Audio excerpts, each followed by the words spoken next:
I am Brianna Easton, and if there's one thing my family taught me, it's that success wears a blazer, not paint-stained overalls. I've always been the odd shape in a family of polished molds. 3 siblings with LinkedIn perfect lives, a mother who ran every PTA like a Fortune 500, and a father who believed anything involving emotion was a liability. Me? I loved color, texture, the way charcoal smeared across canvas like a secret. I wasn't interested in business plans or law schools or husbands with dental insurance. I wanted to feel things so deeply I could bleed them onto canvas. Of course, they never said it outright. They never had to. "You're still painting, huh?" was my sister Tilda's way of asking if I'd given up on growing up yet. "Interesting," my dad would say, drawing out the syllables like he was inspecting a hairline crack in a priceless vase. "Don't forget, starving artists romanticize struggle," my mother once said over dinner, as if I were a cautionary tale and not her daughter. I used to laugh it off, make jokes. I became fluent in self-deprecation, the unofficial language of family dinners, but deep down their words stuck like burrs under my skin. I kept painting anyway. Every rejection, every smirk, every forced smile, I painted it. My work got darker, bolder. I sold my first piece at 22 and didn't tell a soul. But before I tell you how my family officially cut me off, at the exact moment the entire tech world was about to learn my name, let me know where you're watching from, and hit subscribe. You'll want to see how this ends. I lived in a windowless studio above a deli in Bushwick for 5 years. The rent was criminal, the plumbing prehistoric, and the smell of pastrami eternal. But it was mine, and it was quiet, no one yelling down about quarterly goals or dry-cleaned suits or real careers. I worked part-time at an art supply store and took commissions from indie game developers who needed concept art. Sometimes I painted shoes, sometimes I designed tarot decks, I scraped, I starved, but I kept going. Meanwhile, my siblings bloomed into corporate roses. Tilda became a brand strategist with a verified Instagram, and a fiancé who called me the creative one, like it was a participation ribbon. Gideon got into venture capital, which in our family basically meant sainthood. Marin married rich and stayed rich. Every Christmas letter sounded like a press release. When I showed up with purple hair and paint under my nails, I became the quirky afterthought. "Still doing your little art thing?" Tilda would say, chewing on arugula like a monarch grazing in spring. The truth is, I learned to be invisible in plain sight. And when no one's watching, you're free to build anything. I built quietly. Not out of shame, at least not entirely, but because I knew, instinctively, that announcing things too early would invite sabotage. I watched what happened when Gideon brought home his failed startup. My parents circled like vultures. When Marin considered acting school, Mom staged an intervention. I learned that dreams in our house were only valid if they fit the Easton portfolio, so I painted in silence. I developed a style that blurred realism and abstraction, skin like landscapes, emotion like architecture. One of my pieces ended up in a tech founder's office. He posted it. His followers asked who made it. I signed my work BE and let curiosity do the rest. Within 18 months, I was licensing art to a stealth mode mental health startup. I didn't know at the time the founder was also a billionaire with a philanthropic obsession and a penchant for anonymity. All I knew was that he wanted my art, not my resume. We talked about color theory over coffee, about trauma, resilience, and the architecture of pain. 6 months later, he offered me a position as creative director without ever asking about my degree. And 1 month after that, he asked if I'd consider something more permanent. He never had children, no siblings, just a very old will and a very new realization. He wanted his legacy in the hands of someone who had clawed their way to beauty, not someone born into a polished shell. I didn't say yes. Not right away, but I didn't say no either. Now it's been 2 years since that conversation. Our company, my company, is preparing to go public. Valuation? $2.8 billion. Quietly, legally, irrevocably. I am the majority shareholder. I've stayed anonymous, letting BE remain a ghost in the tech world's collective imagination. Until now. Because tomorrow night is the annual Easton family dinner. The one where we gather under chandeliers and pretend to like each other over duck confit. The one where Tilda holds court, Gideon checks stock prices between bites, and Mom comments on portion sizes. I wasn't planning to go. I haven't attended in years, but this time, This time I RSVP'd, yes. And I'm bringing more than dessert. The thing about being invisible in your own family is that you start to believe it's a kind of safety. I learned early on that my victories didn't make the cut. When I won the regional art competition in 9th grade, first out of nearly 100 submissions, my parents said, "That's nice, but don't forget your SATs are in the spring." When Tilda won a spelling bee in 3rd grade, we had a backyard party, complete with a cake that said Queen Bee in yellow frosting. I used to think maybe it was me. Maybe I was too quiet, too sensitive, too unlike them. I cried when my goldfish died. I liked thunderstorms. I asked too many questions at dinner. My siblings learned early how to sparkle in the ways that earned applause. Tilda always knew what to say. Gideon knew when to say nothing. Marin knew how to be small and pretty and grateful. I knew how to disappear. When I got a scholarship to the State Art Institute, my father said, "Is that a real school?" Tilda got a partial ride to Dartmouth, and we were on planes every weekend to visit her dorm, bring her winter boots, meet her professors. I moved into a shared apartment with 3 other painters and a plumbing issue. No one came, no one called. They didn't hate me. That's the thing. It's almost easier when they do. They just omitted me. Every year I sent holiday postcards, my own artwork hand-painted, individually stamped. Not once did anyone mention them. I stopped sending them 2 years ago, no one noticed. The last family dinner I went to, Tilda had just gotten engaged. Her fiancé, Damien, was the kind of guy who wore leather loafers without socks and called everything wild. When I told him I painted full-time, he nodded and said, "Cool, like graffiti stuff?" I smiled. Said nothing. The room moved on. That night I brought a small framed print I thought Mom would like. She unwrapped it, blinked, and said, "That's abstract." Then set it aside like a receipt. After that, I stopped bringing things, I stopped expecting anything, and still I kept track. The way you track bruises, quietly. A mental ledger. Tilda's book launch party, family flew in from 3 states. My gallery debut. RSVP'd maybe, never showed. Gideon's promotion, champagne and steakhouse. My mural at the children's hospital, not even a text. When I sent them the article, just to test the waters, about my work being featured in Creative Wellness Quarterly, my dad replied with, "Nice. Have you thought about getting into UX design? That's more stable."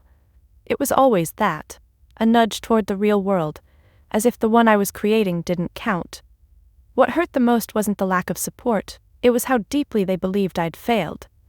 They said it gently, with care even. But the implication was always there, that I was wasting my time, my potential, my life. That art was what people did before they figured things out, so I stopped trying to convince them. I made peace with being the cautionary tale. The strange, stubborn Easton who never grew out of her paintbrushes.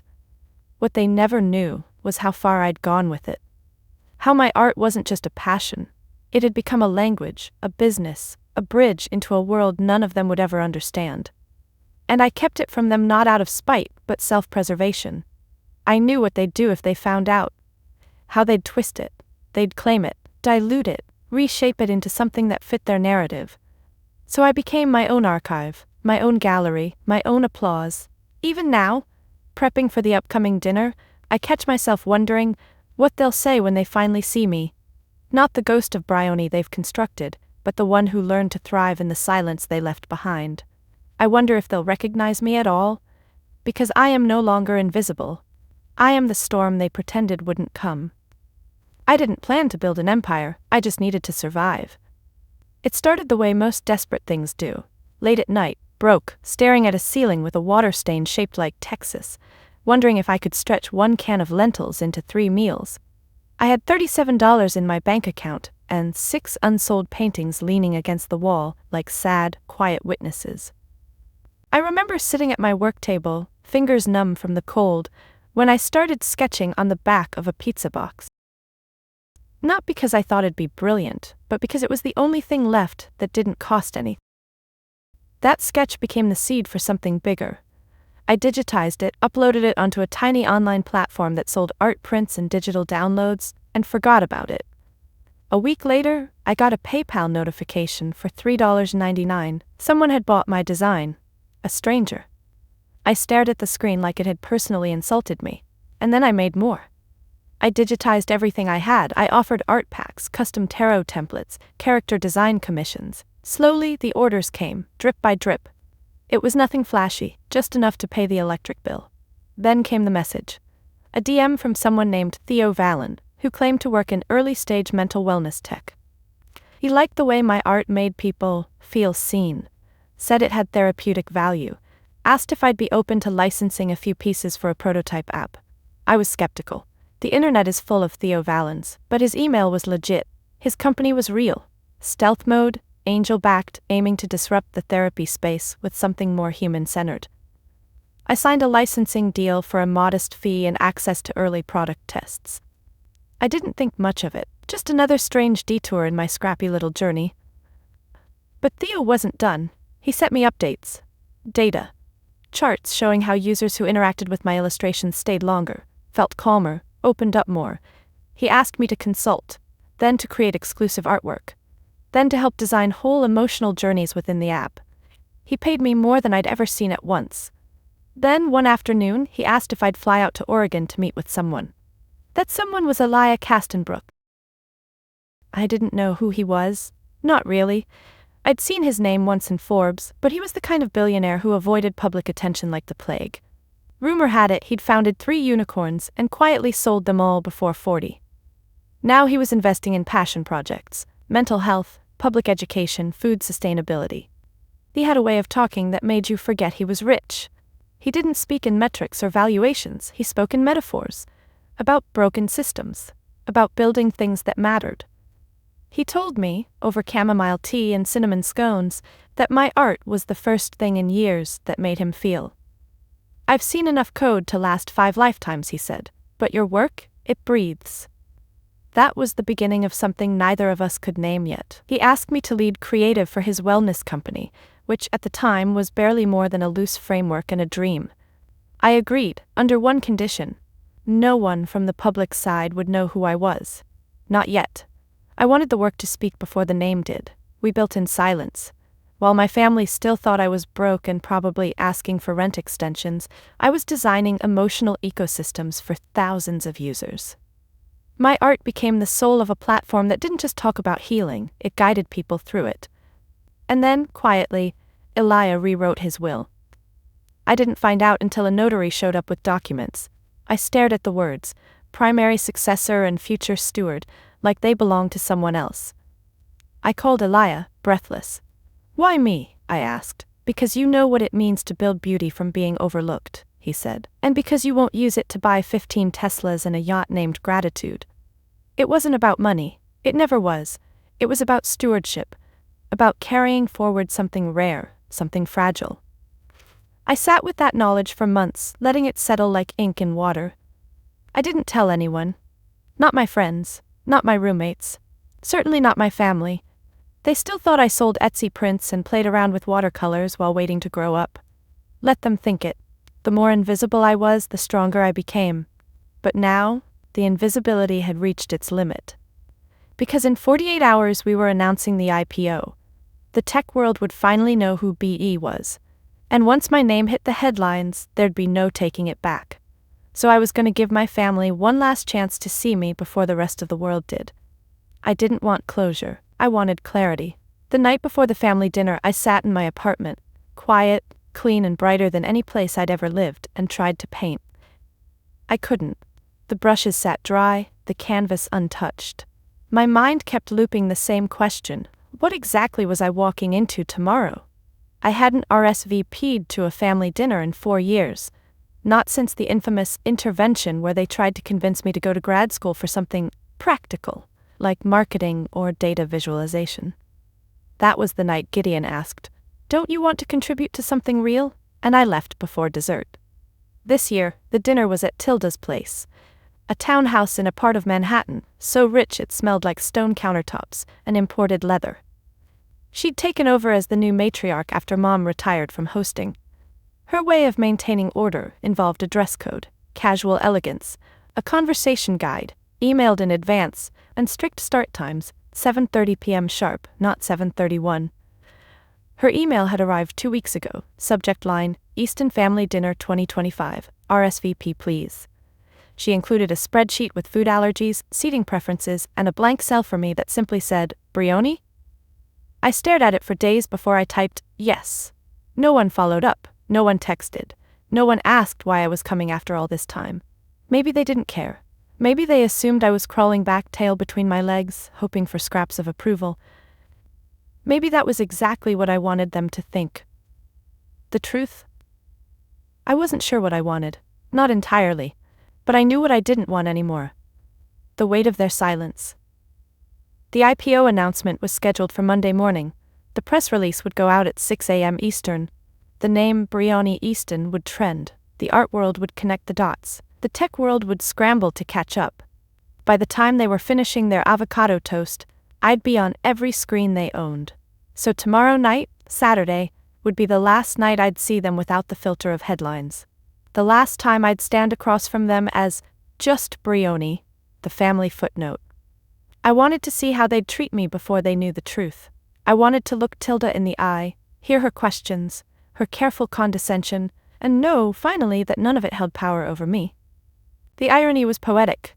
I had been disinvited from family vacations, left out of group photos, omitted from wedding speeches, and all the while I had been building something vast enough to eclipse them all.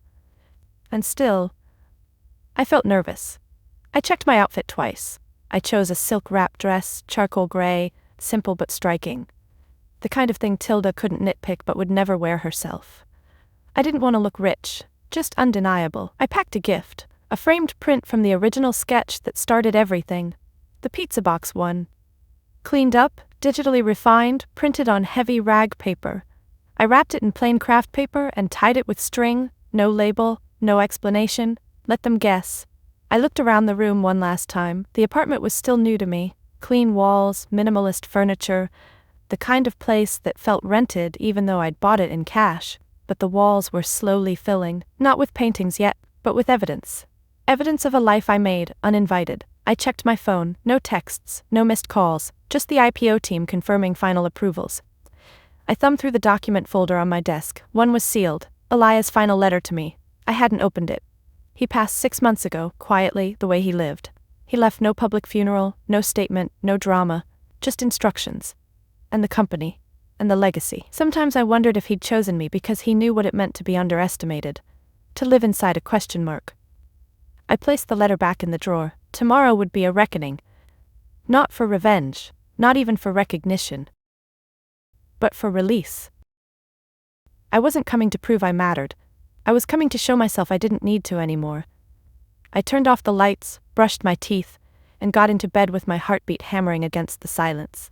And for the first time in a long time, I didn't dream. I arrived at exactly 7:29 p.m., not to be petty, but to be precise. Tilda's brownstone loomed like a Pinterest board gone corporate, symmetrical hedges, seasonal wreath, and ambient lighting designed to say, "We have taste but also wealth." She greeted me at the door in a navy silk blouse that probably cost as much as my first year of rent in Bushwick. "Oh, Brioni," she said, her voice all vowels and surprise. "You came." She leaned in for a kiss on the cheek, but it was all chin and distance. The scent of rosewater and control hovered around her like mist. Inside, the house buzzed with low music and high effort. Everything was beige and brass and better than you. Gideon stood by the bar cart swirling a whiskey like he was auditioning for a prestige drama. He looked up, gave me a nod, one of those man nods that said, "I acknowledge your presence but not your relevance." "Hey, stranger," he muttered. "Still in Brooklyn?" I gave a small smile. "Still painting." He arched an eyebrow. "That's consistent." Consistent. Like I was still stuck in some holding pattern of poor decisions. Marin walked in next, beaming with the intensity of someone who'd practiced it in the mirror. She looked good. Rich girl Polites good. "Brioni, oh my God, it's been forever." "Yeah," I said, "about 4 years of forever." She blinked, smile flickering like a faulty bulb. "Well, time flies, huh?" We moved into the dining room. The place settings were ridiculous, gold-rimmed plates, individual name cards in calligraphy. Mine said Brioni artist. I almost laughed, as if artist was a dietary restriction. We hadn't even gotten to the appetizers when it started. "So Brioni," Tilda began, unfolding her napkin with the gravitas of a news anchor, "how's the art thing going?" I took a sip of water. "Good, busy." What kind of stuff are you doing now? Marin asked, elbow perched like a ballerina's. Oh, I said, keeping my voice even. Mostly digital work, some partnerships, a bit of strategy. Gideon smirked. Strategy? That's a new word for it. Tilda cut in. We were actually just talking about this, how tough it must be to make a living off passion alone. So brave, really. Most people need structure. Brave, as if I were a firefighter, not a functioning adult. I nodded. Structure's overrated when you build your own. The silence was sharp. Mom chose that moment to appear from the kitchen with her second husband, Gerald, trailing behind like a loyal fog. She gave me a quick hug and a smile that didn't quite reach her eyes. You look artistic, she said, which in mom speak meant, you wore something I wouldn't choose, but at least you brushed your hair. We sat, we passed plates, we pretended this was normal. So, Bryony, Tilda said again, because apparently the script circled back to me, do you sell your work online, like Etsy? I chewed, swallowed. Not Etsy, no, but it finds its way out there. That's cute, Marin chimed in, that people still buy prints, I mean, in a world of NFTs and all that, right? I smiled. Some of us believe in soul over speculation. Gideon let out a quiet chuckle. Still got that rebel streak, huh? Still. As if I hadn't evolved, as if I'd been frozen in time with acrylics and angst. And yet, part of me was fascinated. They really had no idea. No clue that the company whose meditation app Marin used every morning was designed by me, that the healing landscapes in Gideon's VC newsletter were mine. That the tech startup Tilda once tried to pitch as a client had already been sold to my company. They talked around me like I was a stone in their river, something to flow past, not over. But I listened, and I watched. They had no idea the dam was about to. I looked down at my plate, duck confit, watercress, some foam pretending to be sauce. It tasted like triumph waiting its turn. It happened during dessert, because of course it did. We were halfway through some deconstructed lavender panna cotta, more a suggestion of a dessert than anything with dignity, when Tilda gently set down her spoon and folded her hands like a boardroom moderator. I wanted to say something, she began, her voice all silk and performance, and I think it's time. My stomach went still. Marin's eyes flicked from Tilda to me, then quickly to her plate. Gideon looked suddenly fascinated by the sprig of mint on his. Mom gave a supportive little nod, the kind that said she's rehearsed this and we've all agreed not to interrupt. Tilda inhaled. Bryony, you know we all care about you deeply. Ah, the opening note of any orchestrated betrayal? And we've watched you over the years trying to find your place. Trying, like I was in a constant state of stumble. She smiled softly. And it's clear to all of us that you've chosen a different path, one that's, well, unconventional. I didn't speak. I didn't blink. I let her keep going. We've talked, she continued, her eyes scanning the table like a team captain rallying her players. And we think it's healthier for everyone, if we let go of certain expectations. I tilted my head. What kind of expectations? Gideon cleared his throat. Like, inheritance stuff, and family trust issues. Ah. So it wasn't about healing. It was about money. Tilda picked it back up. Look, we're not trying to be cruel, but you've made it clear that you're not interested in participating in the family structure. Family structure. Like it was a pension plan. Mom chimed in, almost apologetic. It just doesn't make sense to keep Bryony in the estate documents when she's opted out. I set my fork down slowly. Opted out of what? Marin gave me a pitiful smile. You know, the Easton legacy. The values. The image. There it was. Not about love. Not about support. Image. The truth was, they had written me out long ago. This was just the paperwork catching up. Gideon leaned back. There's a new family trust and it's structured around investments in industries that reflect our collective priorities. Real estate, tech, media consulting. Things that scale, Tilda added, as if that clarified it. And art doesn't scale? I asked calmly. It's not that, she said quickly. It's just harder to quantify. Harder to control, she meant. Mom reached across the table, patting my hand like she was easing me through a layoff. We just want you to be free to live your life. No entanglements, no false hope. No share, no seat, no name. I stared at the panna cotta, now wobbling slightly with the vibration of silence. You had a meeting about this, I said, not a question. Tilda nodded. Just a few conversations, we wanted to be respectful. Did you vote on it? Was there a show of hands? No one answered. I let the silence thicken. let it press against the chandelier light and vintage wine and their impeccable posture. And then I said, "Thank you." Tilda blinked. Sorry? "Thank you," I repeated. "You just made something very clear." Gideon frowned. "What do you mean?" I looked at each of them, my family, my tribunal. I mean, now I know definitively that I was never in. Not really. Not in the parts that mattered. Marin's lip quivered, and for a second I saw hesitation. But Tilda leaned in, voice gentle, like I was a patient refusing treatment. "Bryony, this doesn't have to be dramatic. You're still part of the family, just not the business side." "And the name?" I asked. "Do I get to keep that?" She looked confused. "What do you mean?" "I mean, if I'm not part of the image, can I still use the name Easton? Or is that trademark now too?" Gideon scoffed. "No one's suing you, Bryony." I stood. Not fast, not loud, just steady. Good, because I'm about to put it on something a little bigger than this duck confit. Tilda narrowed her eyes. "What are you talking about?" I smiled. "You'll see." Then I turned, calm as gravity, and walked out. No door slamming, no grand scene, just the quiet dignity of knowing I'd already won something they could never buy back. I had just stepped into the elevator when my phone buzzed. One ping, then another, then 6 more in rapid succession. By the time the doors closed, I had a full row of missed calls and a barrage of text lighting up the screen like a Christmas tree. IPO confirmed. Major press pickup. BE identified as Bryony Easton. Trending, check techline, front page, congrats. It's live, you did it. I stared at the screen, the numbers dancing, 2.8 billion. Forbes alert. Twitter threads unraveling at light speed. Anonymous artist behind wellness tech empire revealed to be Bryony Easton, black sheep of prominent Easton family. I almost laughed. There I was, still in the elevator of Tilda's building, duck fat on my lips, mascara somehow intact, and the world had just split open in my favor. I took a breath. Then I walked back upstairs. Not for them, for me. I buzzed the door. It opened immediately. Tilda standing there, her face pale and confused like she'd seen a ghost she wasn't emotionally prepared to haunt her. "You forgot something," she said reflexively. I stepped past her, calm. In the dining room, the rest of them were still at the table. No one was eating now. All their faces turned at once, their phones still in their hands. I could see my name on Marin's lock screen. I could hear the echo of a news anchor's voice from the living room TV. Bryony Easton, co-creator and majority shareholder of mental health tech company Withdrew, which went public this morning with a valuation of... Tilda turned toward me.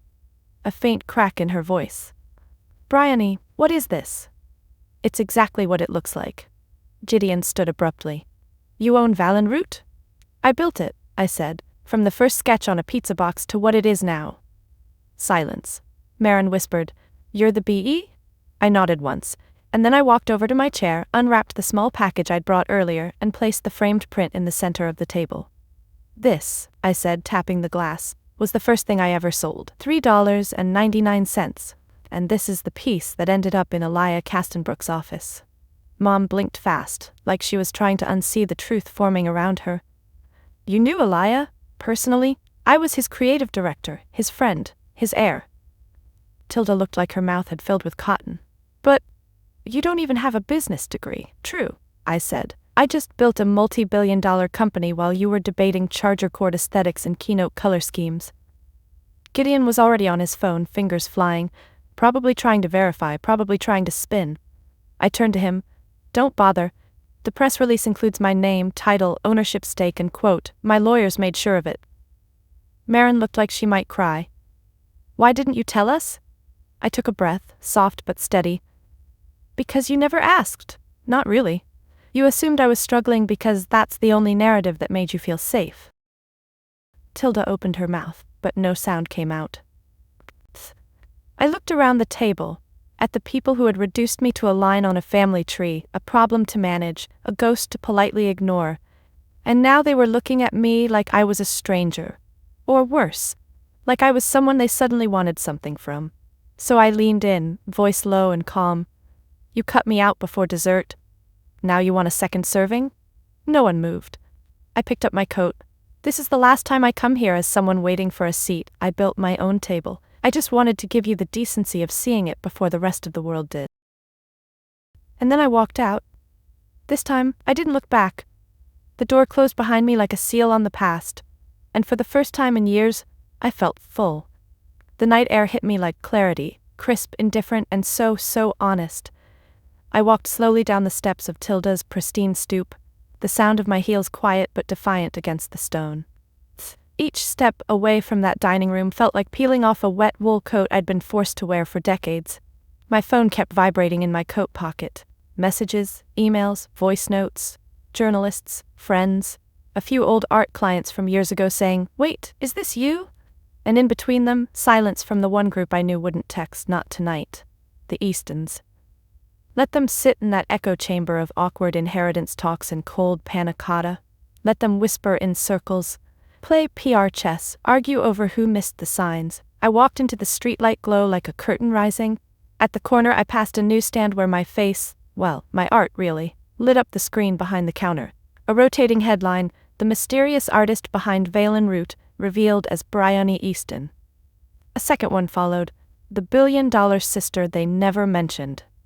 I didn't smile, but I didn't flinch either. Back home, I kicked off my heels and sat on the floor of my living room, letting the silence settle. This time, it was the good kind. The kind you earn. I thought about what Tilda might be doing. Recalculating. Strategizing. Probably on the phone with Gideon trying to figure out how to spin it, how to make it seem like they always knew, how to claim some part of it. But they wouldn't know where to start. Because none of them had ever seen me. Not really. That was the final truth, wasn't it? It was never about wealth, or even validation. It was about visibility. All I'd ever wanted was to be seen for who I actually was, not the caricature they assigned me. The eccentric one, the starving one, the little sister playing with paints in the corner. They had disowned me hours before discovering I owned more than they ever could, and in doing so they revealed what they truly valued. Appearances, power, control. And what I valued? Space, freedom, integrity. It was never a competition, it just looked like one from their side. I opened my laptop and watched the numbers roll in. Shares climbing, the world buzzing. Think pieces already dissecting the mystery of BE, comment sections filled with support, skepticism, celebration, jealousy, but none of it reached me the way that elevator ride had. That moment, the quiet one, the one between rejection and revelation, that was the heartbeat of it all. That was the shift. It wasn't the billions. It was that I no longer flinched when someone said my name. I had walked into a room where no one expected anything of me, and left it as the most powerful person there. Not because I had to prove them wrong, though I did, but because I had already proved something far more difficult to myself. That I didn't need their approval. That I never did. I wasn't the outcast anymore. I was the origin, the nucleus, the storm and the shelter. And I would never again sit at a table where I was only welcome as a shadow of myself. The next morning, I woke to sunlight slicing through the blinds and the smell of espresso from the machine.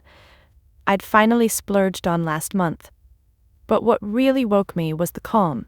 Not silence, not numbness, but the kind of calm that settles over you when there's nothing left to prove, only truth to live in.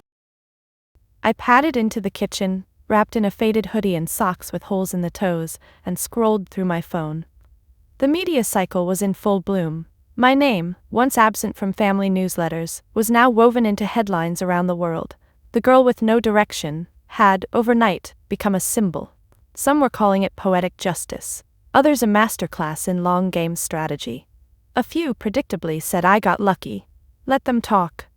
I answered exactly 3 texts that morning. One was from Theo, the original DM that changed everything. He just wrote, "Told you they'd never see you coming." The second was from Maya, my old roommate from the deli apartment days. She sent a selfie of herself holding a coffee mug with my old art logo, and the words, "I drank with a billionaire before it was cool." And the third was from Emil. Emil wasn't family by blood but by grit. He was a ceramicist I met during a gallery internship in my early 20s. We'd bonded over shared sandwich halves and our mutual allergy to pretension. We hadn't dated, too much art and not enough stability, but he'd always believed in my work, even when I didn't. His message said, "Told my mom she was wrong about you. She asked for your autograph." I laughed, full and quiet. Later that day I hosted a brunch at my place, not the Easton kind with the seating chart and mimosas served in heirloom crystal. Just eggs, coffee, and the people who'd never once asked me to be anyone else. Theo came, Emil, Maya, Serena, who helped me ship my first 100 prints in exchange for pizza. We sat on mismatched chairs and leaned against kitchen counters. Someone played a Joni Mitchell vinyl too loud, and no one cared. "I can't believe you kept it a secret for so long," Maya said between bites of sourdough. "I wasn't hiding," I said. "I just knew they wouldn't understand until it was too late to shape it." Theo lifted his mug. "To building in silence. To painting in defiance," Emil added, and we toasted.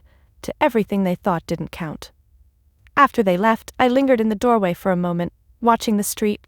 No paparazzi, no fanfare, just a kid on a skateboard, a dog walker trying to untangle 3 leashes, a slice of the city as ordinary as any other day. And that's when it hit me. The most remarkable thing about this new world wasn't the money or the press or the validation. It was the stillness. I didn't have to chase anymore. I didn't have to perform. I didn't have to twist myself into digestible pieces for anyone's approval. I had people who saw me, truly saw me, and had done so long before I was headline material. And that, I realized, is what family should feel like. Not judgment, not positioning, not measured affection, just presence. I had lost one version of family, but in doing so, I'd made room for one that chose me back. It didn't take long for the Eastons to come knocking. Not literally, not yet, but through the subtler channels. Emails marked just checking in. Texts from unknown numbers with lines like, "Saw the news? So proud." And even a LinkedIn connection request from Tilda with no message at all. Classic. For a week, I ignored them. Not out of malice, but because I needed the silence to crystallize my boundaries. Success doesn't just make people see you, it makes them try to get back in. So I took my time. I didn't rush to respond. I didn't explain myself. I didn't try to curate my image for their comfort anymore. Instead, I worked. The company's next phase needed direction. Creative wasn't just decoration now. It was core to how we scaled, how we healed, how we stayed different. I met with product leads, community moderators, artists from parts of the world I used to dream of visiting. We were building more than tech. We were building trust. I also started something new. Small, quiet, just mine. A foundation for underfunded artists in mental health spaces. Not a glamorous nonprofit, not something with my name plastered on every grant. Just resources, mentorship, tools. The kind of help I used to wish for when I was sketching under flickering lights in Bushwick, hoping the ceiling didn't collapse. That first month post-IPO, I said no more times than I'd said in 5 years. No to Gideon's request for a call, just to reconnect. No to Marin's invitation to a private screening she thought I'd find inspiring. No to Tilda's 3-sentence email that included the words misunderstanding and family is complicated. What I said yes to was much simpler. Yes to taking the long walk home. Yes to a pottery class with Emil on Thursdays. Yes to an internship program for overlooked art students. Yes to sleeping without clenched fists. I realized something. Success didn't change me, it just cleared the room. And in that quiet, I built a fortress. Not the kind with moats and turrets and battlements, not a defense, but a boundary, a living perimeter, one with doors I controlled and locks I could change. It wasn't about revenge, it was about equilibrium. Because if you let the same people who once dismissed you walk back in just because they finally saw a number next to your name, what you're really saying is, I still need you to tell me I matter. I didn't. The foundation grew faster than I expected. Artists from across the country applied, some from across oceans. One girl from Belfast wrote in her application, "I thought I had to be born into money to matter, until I found your story." That sentence stayed with me. Printed it, framed it, hung it on my studio door, right beside the original pizza box sketch. My new fortress didn't need to be defended with rage or receipts, it was defended by clarity. Clarity about who I was. What I built, what I wanted, what I'd never accept again. A few weeks after the IPO, I got a handwritten note in the mail. The envelope had a wax seal, old school, dramatic, definitely Tilda. Inside was a cream-colored card, her handwriting always precise. "Bryony, we didn't know, we should have asked. I miss you. T. No apology, no real ownership, but it was something. I burned it in the sink, not in anger, in ceremony, because the person they thought I was, the quiet, eccentric footnote, they buried her long ago. I just finally stopped showing up to the funeral. Reclaiming the Easton name wasn't about brand, it was about balance. For so long I'd let the name shrink me. I wore it like a borrowed coat 2 sizes too tight, tailored for a person I'd never wanted to be. But now it fit. Not because I changed to suit it, but because I made it mine. And I made sure the world saw it. Not in tabloids or red carpets, I still couldn't tell you how to smile on cue, but in murals commissioned for mental health clinics. In digital wellness tools designed by artists who had never stepped foot in a boardroom. In a museum exhibit titled Roots of Recovery, the Bryony Easton Method, curated by people who used to think tech and emotion couldn't exist in the same sentence. When the Smithsonian sent a request to license my early work for a new wing on digital art and human wellness, I nearly dropped my phone. I said yes, not for the prestige, but for the kid I used to be, the one who drew on receipts and hoarded color pencils like gold. She deserved to see her name under museum glass. I traveled more in that first year than I had in a decade. Not first class, not always, but with intention. I visited rural schools in New Mexico, community centers in Detroit, grassroots workshops in Manila and Marseille. I didn't show up to give speeches, I showed up to listen, to sit in back rows and say, yes, this matters, you matter. And I kept creating. That was the non-negotiable. No matter how big the company got, no matter how many zeros the press added to my net worth, I painted every week. Sometimes alone, sometimes with a group, sometimes just finger-smudging colors on cheap canvas until the world made sense again. It became a new legacy. One not built on inheritance or family connections but on visibility, dignity, and art that spoke without needing to shout. And still there were moments. I'd get an email from a cousin I hadn't heard from since we were kids. Saw your TED Talk. Wow. Or a forwarded screenshot from a distant aunt who used to call me quirky, now claiming she always knew I was different in a special way. I didn't respond. Not out of spite, out of self-preservation. Because once you've learned to live without a seat at their table, you realize you were never hungry for what they were serving in the first place. My table looked different. It had chipped plates and hand-painted napkins and music that didn't match the mood. It had room for people with messy stories, cracked voices, and the kind of laughter that doesn't need to be earned. I hosted dinners, real ones, no spreadsheets, no dress codes, just potluck meals and open doors and couches you could nap on if the wine hit too fast. And sometimes I'd be asked, "Do you ever talk to your family now?" And I'd say, yes. But I didn't mean those people. I meant the ones who held me up before I had letters after my name or commas in my bank account. The ones who stood in line with me at open mic nights, who let me crash on their couches, who saw worth before success. Those were my family now. And the name Easton? It became something else. Something I poured new meaning into. Not a legacy I inherited, but one I chose to carry. And in that act of reclaiming, I didn't just redeem the name. I rewrote its story. In ink, in paint, in permanence. It happened slowly, the way real peace always does. Not in a standing ovation or a viral quote or some mic drop moment of cosmic justice, but in the quiet in-between. In the mornings when I woke up and didn't brace for judgment. In the moments I caught myself smiling for no one. In the late-night sketching that had nothing to do with deadlines or deliverables. I was in Kyoto when I felt it fully for the first time. I had been invited to speak at a design symposium, but after the keynote I slipped away from the banquet and wandered down a quiet side street lined with lanterns and the scent of cedar. No cameras, no expectations, just me. I ducked into a little art supply shop. The owner didn't know who I was, didn't care. She handed me a brush with soft bristles and said something in Japanese I only half understood, but the meaning was clear. You'll know what to do with it. That night, in the hotel room, I unrolled a piece of rice paper and let the brush move. No plan, no product, just instinct.